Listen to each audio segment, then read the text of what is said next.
alle damer og i koma.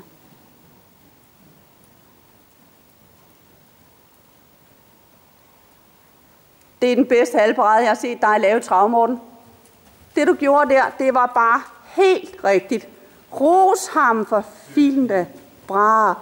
Og husk næste gang, I dykker med sammen. Det var jo fuldstændig rigtigt og blødt og fint. Hallo og lige et øjeblik. Og så det samme en gang til. Ja, det er rigtigt. Og ind og vente lidt, dvæle lidt, hvor du kan mærke, at han tager driften, men hvor han bliver hos dig. Bum.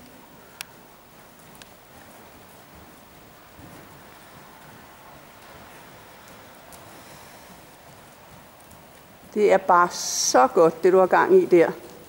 Det lover dig for, det bliver sådan noget. Og på samme måde, dem skal du bare have 4 af i hvert fald på hver cirkel. Det er simpelthen så fint. Og så mærker man sig frem. Det er meget, meget følsomt og fint, at de der halvbræt, du får lavet der. Og så kan man efterhånden mærke en gang imellem, så når man øver sig på sådan noget, og så en gang imellem, så kommer man til at sidde lidt for meget imod. Så går jeg sådan en lille smule i stå. En gang imellem kommer man ikke helt igennem, så er det fordi, man får drevet lidt for længere uden at sidde imod. Men stille og roligt, så får du mærket, hvor meget du egentlig skal bruge. Det er simpelthen så pænt, det der. Og en halv parade igen. Det er rigtigt? Ja, det er rigtigt. Det er smukt, Morten. Jeg synes, du skal lade ham slippe med det.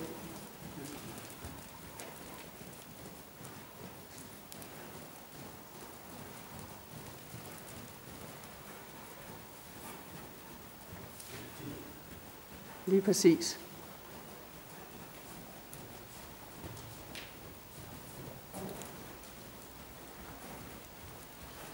Rigtigt.